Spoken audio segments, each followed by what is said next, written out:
Hello everyone, welcome to Swarupa diaries. ఈరోజైతే నేను ముందుకు ఒక కొత్త వీడియోతో వచ్చేసాను. సో వీడియోలోకి వెళ్ళే ముందు మీరు కనుక సబ్స్క్రైబ్ చేసుకున్నట్లయితే make sure to subscribe Swarupa diaries.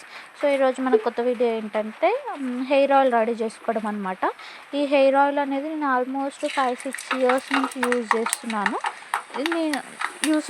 So దీనివల్ల నాకు ఏంటంటే నా హెయిర్లో ఇంప్రూవ్మెంట్ కానీ గ్రోత్ థిక్నెస్ అనేది చాలా బాగా ఇంప్రూవ్ అయింది. సో ఫస్ట్ దీనికోసం అయితే నేను వాటర్ ఆయిల్ యూజ్ చేస్తున్నాను.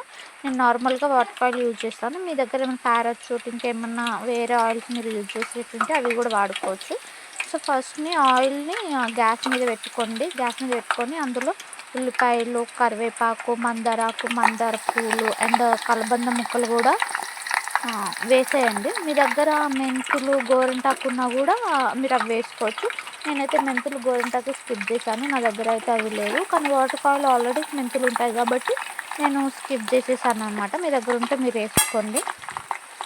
సో వీడియోలో చూస్తున్నారు కదా, ఇలా అన్ని ముక్కలన్నీ వేసేసుకొని బాగా కొంచెం కలబెట్టేయండి. సో అందులో ఏంటంటే ఆ కలబంద, కరివేపాకు, మందార పూలు ఇందులో ఉన్న మినరల్స్ అన్నీ ఏంటంటే ఆయిల్లోకి బాగా పడతాయి అన్నమాట. సో ఆయిల్ని బాగా మరిగించుకోవాలి. చూస్తున్నారు కదా వీడియోలో. సో ఆ ముక్కలన్నీ ఏంటంటే కొంచెం బాగా బ్లాక్ అయ్యేంత వరకు మరిగించుకొని నెక్స్ట్ ఆ ముక్కలన్నీ అనేసి నూనెలోంచి వడగట్టుకోవాలి. తర్వాత చల్లారాక ఒక స్టీల్ బాక్స్లో మీరు స్టోర్ చేసుకొని డైలీ యూస్ చేసుకొని మీకు ఖచ్చితంగా హెయిర్ గ్రోత్ థిక్నెస్లో ఇంప్రూవ్మెంట్ అయితే కనిపిస్తుంది. సో ఈ వీడియో కనుక మీకు నచ్చినట్లయితే please like, share and subscribe Swarupa diaries.